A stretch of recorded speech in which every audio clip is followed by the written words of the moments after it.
To another chef demo. This is Tom Aikens. He's from London. I'm sorry. He has an eponymous restaurant Tom Aikens, and your two other, I assume, more casual restaurants? Yeah, that's right. They're Tom's Kitchen. He 40 years old right now. He got 2 Michelin stars as a 26-year-old chef. That's working hard. That is working hard. And we're happy to have him here. Welcome, chef. Thank you very much. Thank you. Great to be here. Really nice. So, I'm going to be doing a dish today, which is a dish that I have in my restaurant. What did you call it? Say again? What did you call it? I'm going to tell you now. Oh, okay. Sorry, I'm jumping the gun. So what we're going to do, this is a lamb loin, and we're going to be marinating it in a sheep's curd. So I'm going to take this. This is just a fresh sheep's cheese. So I'm going to let this down with a little bit of milk, so it's like the consistency of pouring cream. And I'm going to put a little bit of raw garlic in there, and then we're going to marinate it, and then we're going to put it in a sous vide bag, which we're going to cook. So I'll start that. Okay. So. How long have you been using sous vide? Oh, at least 12 years. At least 12 years, yeah, if not longer. I mean, I remember when I was working with Robuchon in Paris, and we were then using them then. So that was 93. So no, we didn't have the water bath then because everything was with a temperature probe. So you didn't have an immersion circulator? No, nothing. There'd be a chef there whisking like all day. Really? Yeah. So we're gonna take a whisk. Just gonna whisk this together. So what's the purpose of the? So basically, the idea of this is being a sheep's curd, being sheep as well, lamb. The texture the flavor of this cheese is quite acidic, so it'll help tenderize the meat. But also the lamb sometimes can be quite strong, so it sort of balances out the flavor.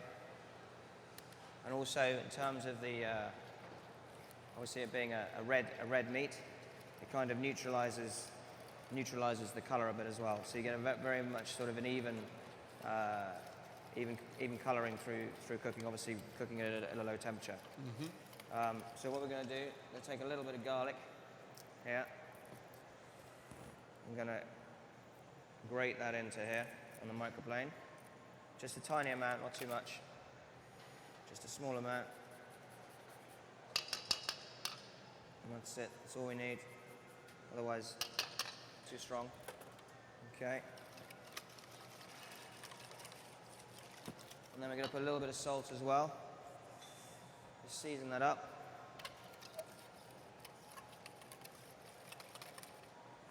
Okay, just a little bit more milk. You want the consistency of cream, you said. Yeah, just so it's just thin enough. Because what we're going to do, we'll cook this in there, and then afterwards, I'm going to brush it in there, and then we're going to roll it in this crumb and finish it in the oven. Okay. Okay. Did have a tray. Okay. So we take another bowl. So what I'm going to do, I'm just going to take, so I don't need all of this. So we'll take a little bit of that, just take that bit off.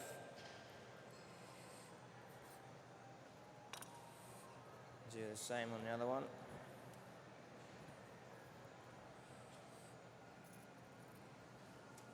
And then Is this lamb from here, or did you bring the lamb? Say again? Is the lamb from here, or did you bring the lamb? No, it's from here. I don't think I'll be allowed to bring it into this country. You guys are so tight over here. Can't bring anything into the country. It's awful. We can't bring in salamis. We can't bring in ham. It's terrible. Nothing. Okay, so we'll put a little bit of this in the bowl. Okay. And this is the messy part. So we're just going to roll that in there. Because what I would normally do, I'd leave this, for a good day to marinate it in the bag. So you bag it and leave it. Yeah. Can I ask you to assist? That's okay. You just turn the tops down, just That's it, perfect. Just so I don't get it messy. So it has a good seal, you mean? That's it, yeah. So we'll just pop one in there, straight in. And if you could do the other one as well. I hope they're paying you for this. Are you kidding? Okay, so in there goes. Boom. Okay. So, just gonna wipe my hands. So that's the messy bit over with. Okay, so what I'm gonna do is put these in the backpack machine. Okay, so just move that down there. So we get a nice shape on there, okay? This one. Perfect.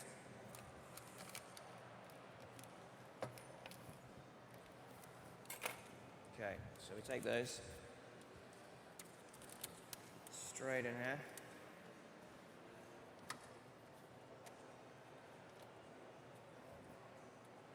I love these machines. They're great, aren't they? I mean, they're brilliant for, I call them a cost-cutting and saving machine. Save on costs, save on salaries, everything. And they're perfect. I mean, I think every chef now uses them. I mean, they're just, you've got to, if you want to save on time, save on mistakes in cooking, I mean, you can't beat them. Right, what I'm going to do next is just do some little onions. So I've got these silver skin onions, which I've just cut. I'm just going to do a little bit of roast garlic as well, which we'll do at the same time. This be for a sauce, for garnish? This is just for a garnish. So I'm just going to do a bit in the same time. So we're just going to roast this in a bit of oil and butter. Okay, so there we go. That's the lamb. So we've got this at 52 degrees. 52 degrees? 52 degrees. So that'll take around 18 minutes. So we can just kind of let them be. They'll be fine. By the time I finish doing my garnish, they'll be very happy. Okay. So what I'm going to do is just fry these onions. What I also did this morning, I made so this crumb here. So I took some fresh green olives and I dried them out in the oven. Okay, and I made them into a crumb. Did you chop them first or dry them whole? So I dried them chopped, so they're already chopped. And then I dried them and I've mixed them in this crumb. So you've got in here, you've got brioche, you've got garlic, thyme, and a little bit of rosemary as well. And then the green olive in there. Nice. So once the lamb is cooked, I'll then put a little bit more of this the sheep's cheese on there, roll it in the crumb, and then just finish it in the oven. So what was it like working for Robuchon? Ooh. He's a madman. He is a bit of a madman, but I mean, no, he was amazing to work for. I mean, I'd say there were two chefs that I worked for that that I learned the most from was him and Pierre Kaufman. And who? Pierre Kaufman. He had a 3-star restaurant in London. But when I was with Robuchon, it was extremely hard. Where did I put those onions? Here we go. I was on the meat, and I had only spoken French, when I was 16. You were 16 when you worked for him? No, well, I was 23, but I mean, the last time I had spoken French was when I was 16. So I went in, I spoke a little bit, and you pick it up, obviously, as you work. So I was literally thrown onto the meat section straight away with another chef de partie. So I was with him for the first month, and then after that, I was then, on my own. So what did you take away from him?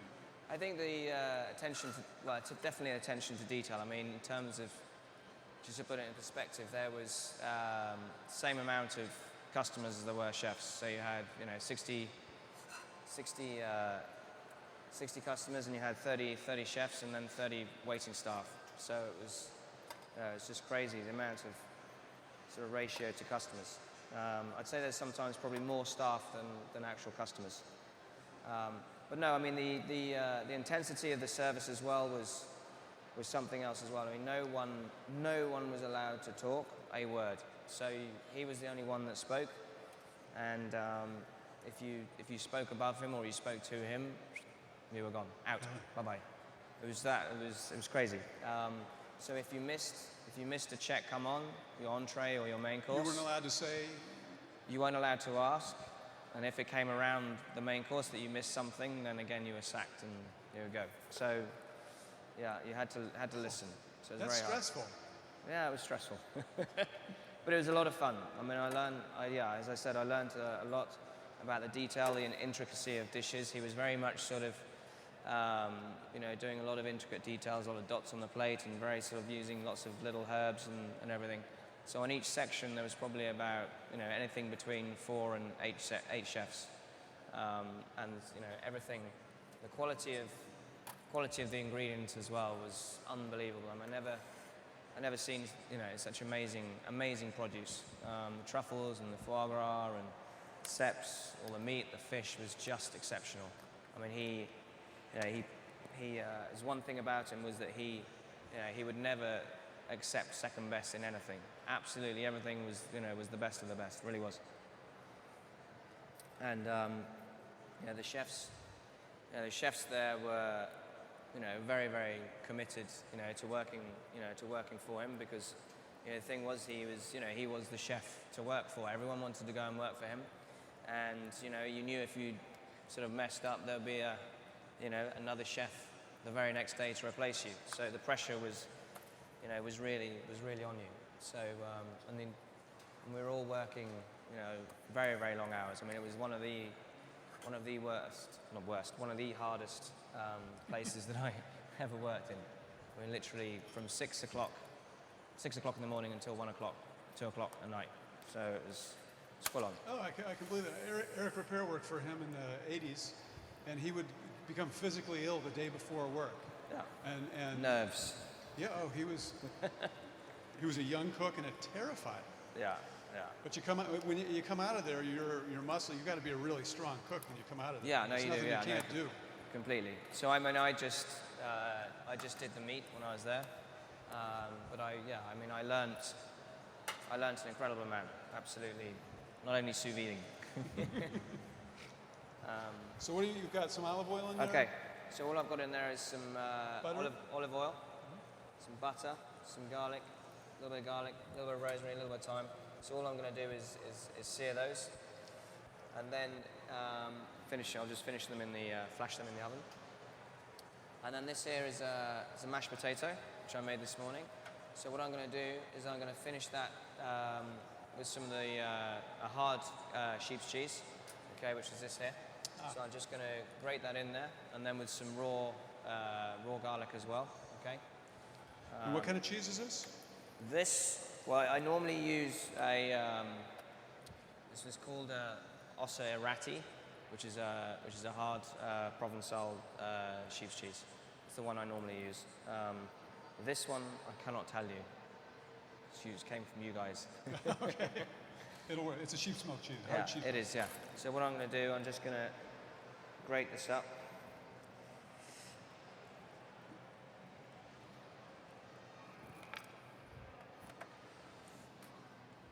So this will go right at the end.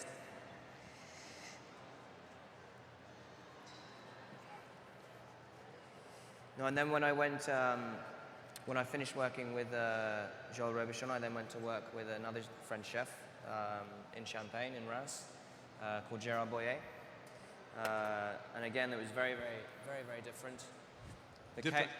Different in lots of ways. I mean, we had two teams, so we had a morning team and an evening team, whereas Joe Robuchon, it was everyone worked all the hours. So on 1 week you would do a morning shift, so you would start at 7 o'clock and finish at 4 o'clock, and then you'd have the afternoon and evening off, which was just a revelation for me. And then the next week you would then do the evening shift, so you start at 4 and you finish at midnight. So it's just very interesting to see just two very, very different, different chefs. Although the standards, were completely the same, they were maintained, but just in terms of the way that the kitchen was structured, how the kitchen, was focused as well, and Joel Robuchon definitely had that fear factor about him. A lot of tight sphincters in the Robuchon. That's it, yeah, Okay. very much. Like, stand attention, don't move. Yeah, no, it was. But it was, it was just a very different way of running a kitchen, and it's. How important is it for a young cook to experience that level of cooking? I think it's. Yeah, I mean, it definitely opened my eyes up to, to many things of how to work, how to work your kitchen, how to run your kitchen, in terms of the communication. I mean, a lot of chefs do, I'd say, work very similar to, to Joel Robuchon, where he is the only one that is talking. There is no communication in the kitchen at all, and everyone feeds off him. He's the one that supplies the information of what they're doing. And in some other kitchens, it's very different. Everyone is kind of, communicating with each other, and it's just the, it's the way that he ran his kitchen, which, yeah, in a way, it did make it quite difficult, because, if there was no one talking, and you obviously got told off if you spoke, at all in service. So on that side of it, there were quite a lot of mistakes that were made that could have, or didn't have to be made. So. And then with Gérard Boyer, he was very much sort of wanting chefs to learn how to communicate to each other and to talk to each other and obviously work, as a team, so helping each other in the service. Whereas it was quite with Joel Robuchon, it was quite a selfish way of working, where you were just looking out, for yourself. And you didn't sort of look at anyone else, what they were doing. So it was quite good to see the two differences, yeah. Whereas in my kitchen, I mean, I kind of do the... Yeah, who are you? Are you the... I kind of do the two. Devil's advocate. Do a bit of that and a bit of that. No. So, yeah, I mean, I do... Yeah, I definitely sort of say... Are you still cooking? Are you behind the line? line? Yeah, no, I am, yeah, completely, yeah. Completely. I'm going to try and work this thing out here. Yeah, no, I'm definitely still cooking, yeah. No, I mean, I love it. I mean, I'm in there, still 7:30 every morning, and I'm cooking until 11 o'clock at night. So yeah, it's definitely my passion still, for sure. So what we do, we're just going to start. These are just starting to colour up. Okay. So what kind of onions did you call those? These are little silver skin and onions. You leave the skin on? Yes, we leave the skin on. And the skin on the garlic as well? Yeah. And it's all going to stay on. And then these are just going to scatter around the dish. Okay, and then we're just going to, when I've turned them over, we're just going to season them, and then just pop them back in the oven, literally for like 5 minutes. So how important is sous vide to you? Talk a little bit about yeah, I mean, as I said, I've been using it now for at least 13 years, and it's, as I said, in terms of labor saving, in terms of consistency of cooking in the service, it does actually save on a chef pretty much. When you have everything controlled at your fingertips. When you put a piece of meat in a water bath, or a piece of fish or a vegetable, it's controlled. It'll stay happy in there if you've forgot to set your timer. It won't overcook, and you can come back to it. So what kind of window do you have? When it hits its perfect doneness? Yeah, I mean, it's this is going to be fine, for at least half an hour. At least half an hour will be fine. So if I set my timer, and the timer went off, and someone turned it off and didn't tell me, it'll still be fine. As it happens. So it's at 52 degrees. That's about 125, 126 degrees Celsius. So it's. I mean, if it was in there for an hour, yeah, it would be overcooked. It would be overcooked. Wouldn't the texture change? Doesn't the texture sort of go south on you? If it was left in there, you mean? Yeah. I mean, the color won't change. No, the color won't change. No, but the the texture cooking it this way is very different from a roast. If you were to do a traditional roast rack of lamb in the oven, for instance, yeah, definitely the texture would be different as opposed to doing it in this way. In this way, the texture of the meat is a lot more softer, it's a lot more subtle. Whereas if you're going to roast a piece of meat, like in the old days when I was training, it would be sealed and then roasted in oven at 180 degrees, hot oven. And yeah, the consistency of the cooking was up and down. Right. So with this, as I said, in the service when you're busy and everyone's running around, it just makes sure that everything is cooked to perfection. Also, in terms of keeping things fresh, if you're going to cook vegetables like a la grecque or anything, or artichokes, you can keep them in the bag, they keep fresh, and then they'll be happy in there for a couple of days. So I think they are the saving grace of the chef, I think. So I'm just going to put a little bit of milk in here, just to bring that back. So what I've done is these were little Charlotte potatoes, and I parboiled them and then skinned them, and I just knocked them together with a little bit of butter and a little bit of milk. And then what I'm going to do is put that cheese in here. How do you do your potatoes? Do you cook them in the skin? Yeah, there was one of the things when I was at Robuchon.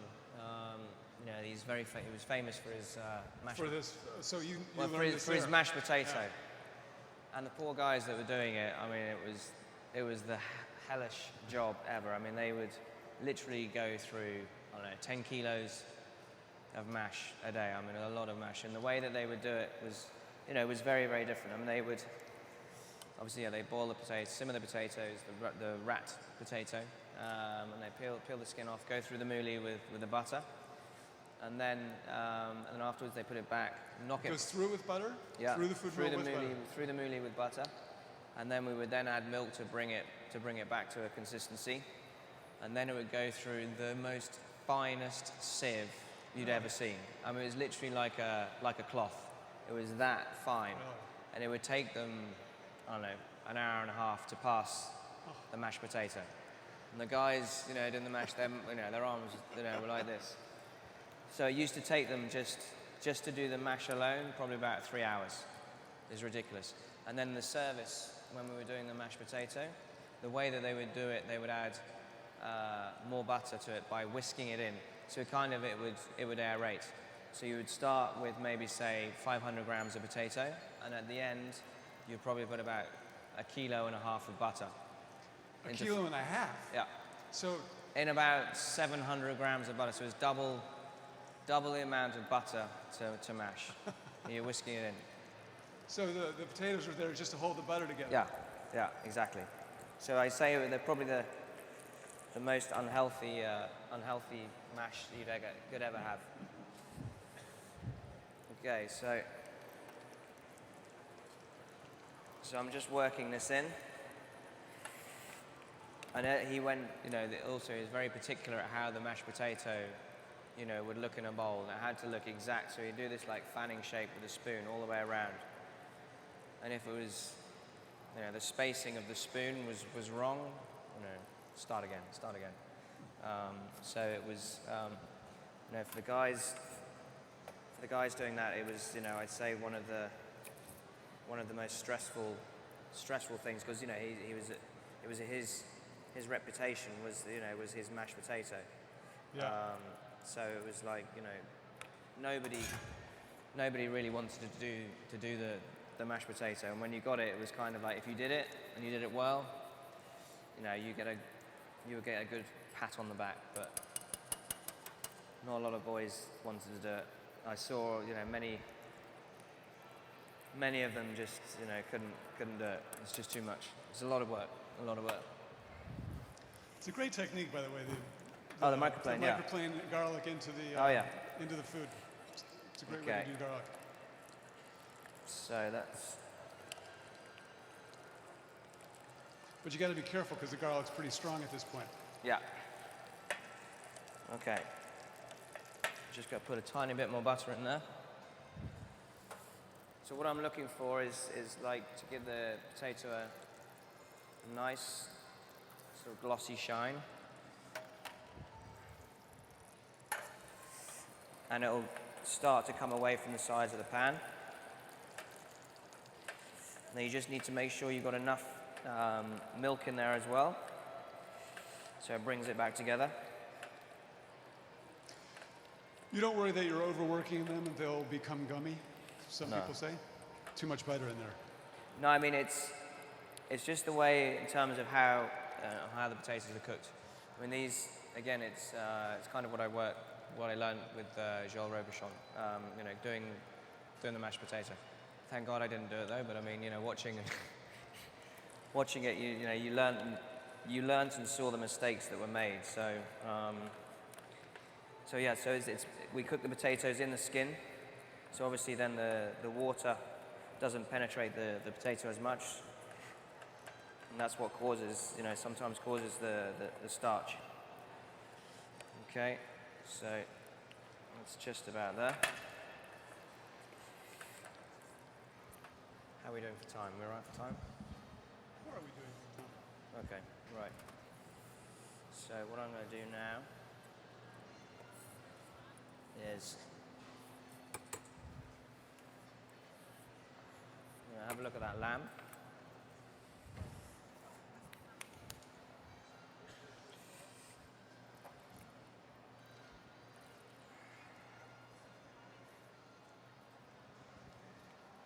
So those have been done for a while and you're just taking them out now? So what I'm going to do, I need to get a roasting tray. Roasting tray? Yeah. I'll Can go you get a find little roasting tray? That'd be great. So what I'm going to do, take these out.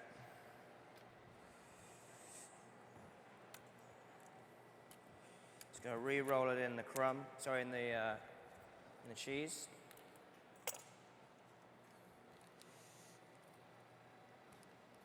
Are they getting you a sheet tray, do you know? Not yet. She's sitting over there drinking her beer. Look, I saw that.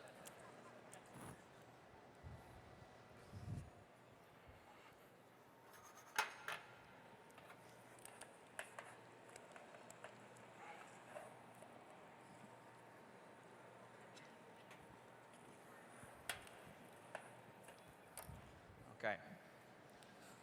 So, it's perfect. Thank you. Okay.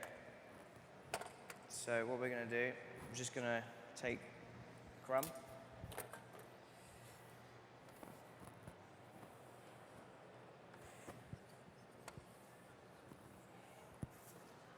So you just took these out of the bag? Yeah. Okay. So I've just put a little bit more of the cheese in there. Okay. So what I'm going to do, So it looks it's very, very rare at this point. it's cooked. It's cooked. You trust me? I do trust you, and it's also going to go in a hot oven. Because it's going to go up about another 5 degrees. Yeah, isn't it? that is it. So what we're going to do is this will just take then another 5 minutes in the oven.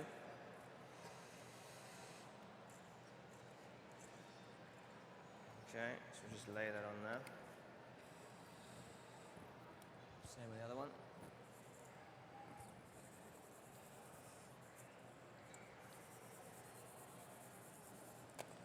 Do we have an oven up here? We Does do. he have an Yeah, it's on. I checked. oven? Okay. It's on. The chef should always check he's got his oven on, I hope. Absolutely. First thing you do when you I come mean, in if the I don't, kitchen. I'm going to be in serious trouble, aren't I? Okay. Okay, so put that on there.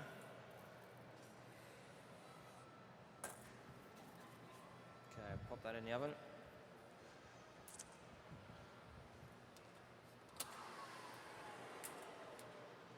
That way. There we go. So what I'm going to do, I'm going to give that like 5 minutes.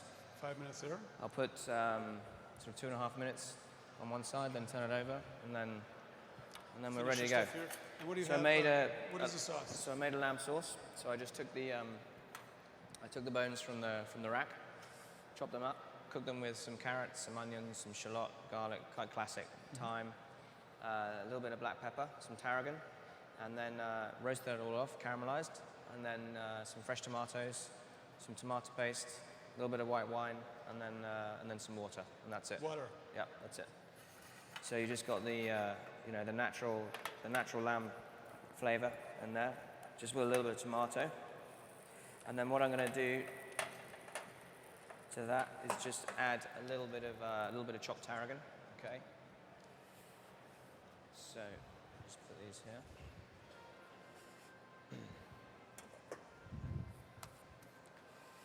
So just going to do a little bit of chopped tarragon. And what I did as well, this is the green olive crumb. So what I did once they're dried, I then pureed it with some olive oil. So you just got like a paste. So that's going to put a little bit of that brushed onto the plate. So it's got quite a nice sort of intense olive oil flavor. So this is just pureed olive. That's just pureed olive, yeah. So when you dry them out, you obviously reduce the acidity as well, because sometimes the green olives can be quite acidic, but it then intensifies the flavor. And then some of this green crumb, that'll go with a mashed potato as well. So we're just going to chop this up.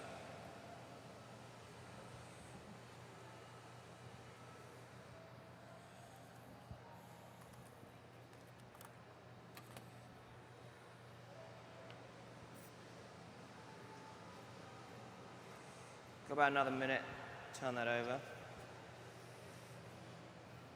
So the tarragon is for the That's just to go in the sauce at the end. sauce. Yeah.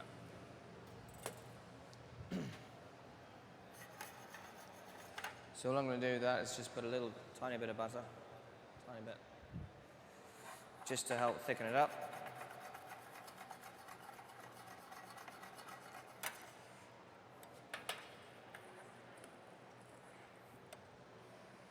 Tiny bit more milk. Oopsie. So you want them loose, a little loose. Yeah. So what we'll do with this, we'll just put a quenelle of this on the plate with a bit of the fresh sheep's cheese on it, grated on top.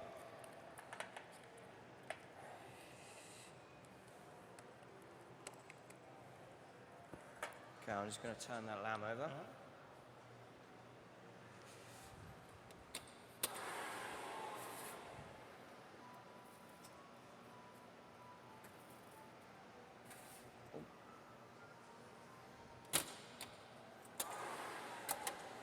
Just going to blast it. I put it in the wrong one. Hotter down there. It's the wrong one. It's Celsius and Fahrenheit. So are you cooking it hot? What are Yeah. you cooking it at? Yeah. So like 180 Celsius? Yeah, it's about 180, yeah. Okay. Hot. So what I'm going to do, so this is the green olive.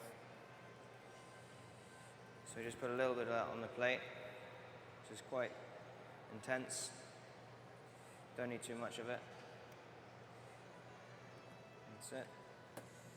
Do you want to stick your finger in there? You're allowed to do that, aren't you? So it's got quite a, yeah.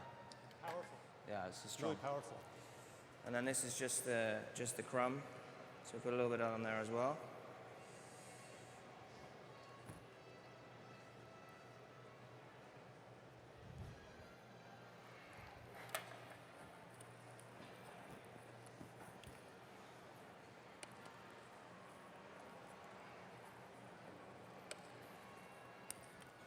Give you a taste of this. You can tell me if it's any good. There you go. It's good for the heart.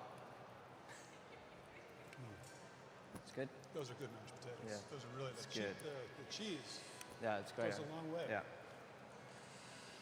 So what we do,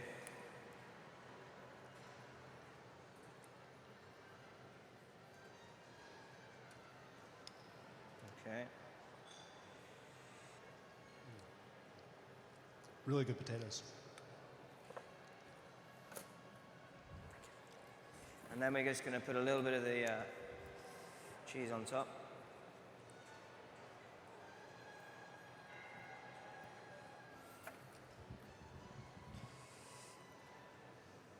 Then that's the green olive crumb.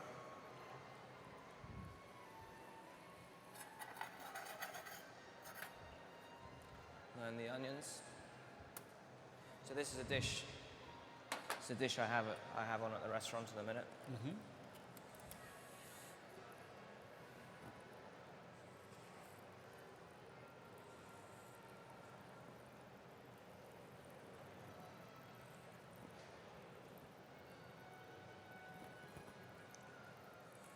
Okay. And then the sauce. Let's get the lamb. So this was the when I pureed that up. This is the green olive oil that has come off that. If you want to taste that. So it's quite an acidic sort of taste. So it kind of will lift the sauce. Okay. So I put a little bit of that in there. So we just have that split. Okay. Mm-hmm. And I'll get the lamb. Beautiful color.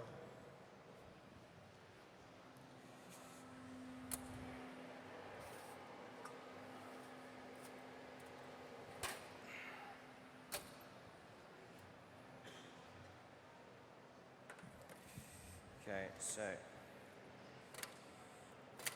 take the lamb.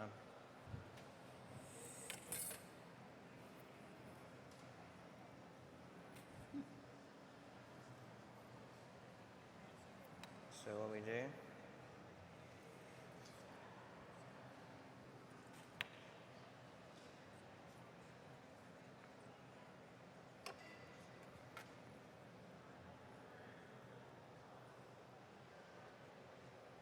we'll put the sauce around.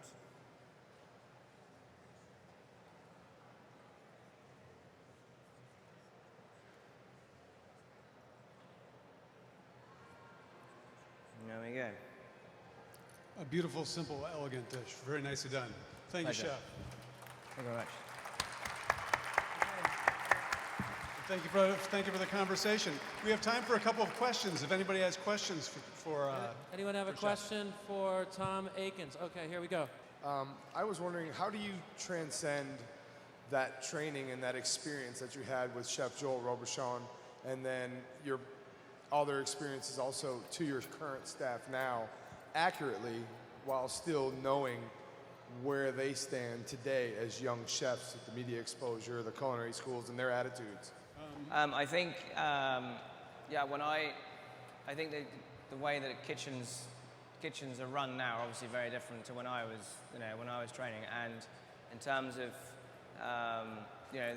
the head chef, the head chef was I'd say the complete master of the house, and his was, was the only say. And in terms of how, the communication between the head chef and between the commis, the chef de partie, the sous chef was I'd say a lot more direct. Whereas my approach is, in terms of how I communicate, with my chefs, we communicate as a team. Whereas with Joel Robuchon, it was just to his senior chefs. I think it's very important for the head chef to have a relationship with his kitchen porter, with his commis, with his chef de parties, with his sous chef, with his head chef, all the way through the team. Whereas when I was with Joel Robuchon, I very rarely spoke to him. It was always to his head chef. So you kind of sort of felt a little bit of detached, from what was going on in the kitchen. So I think generally I'd say today, sort of communication, I think runs a lot more through the whole team of the kitchen, which gives, a better sort of feeling to the kitchen, working together as a team, definitely. Do you have any influence over what the animal is fed, like the lamb that you're using in your restaurants? What would be fed? Are you able to direct what the animal is fed, how the animal is raised? Do you work with farmers? I do work with farmers, and I've been to all all of the farms that I use in terms of the chicken breeder, in terms of the beef that I use, in terms of the lamb. I've been to all their farms. Same with the fish as well. I mean, I go direct to the fishermen, so I have actually been out to sea with all of them. Been to the North Sea, been to the Channel, been to the Irish Sea, been up to Scotland, just to see how they work. So I think I can't and don't tell them how and what I want, because I'm a chef, they're the farmer, so I trust them completely. But yeah, I think it's very, very important to be able to see the whole development of be it the meat or the fish that you're using. Definitely. Chef, beautiful demo. Thank you so much. Thanks for being here. Thank you.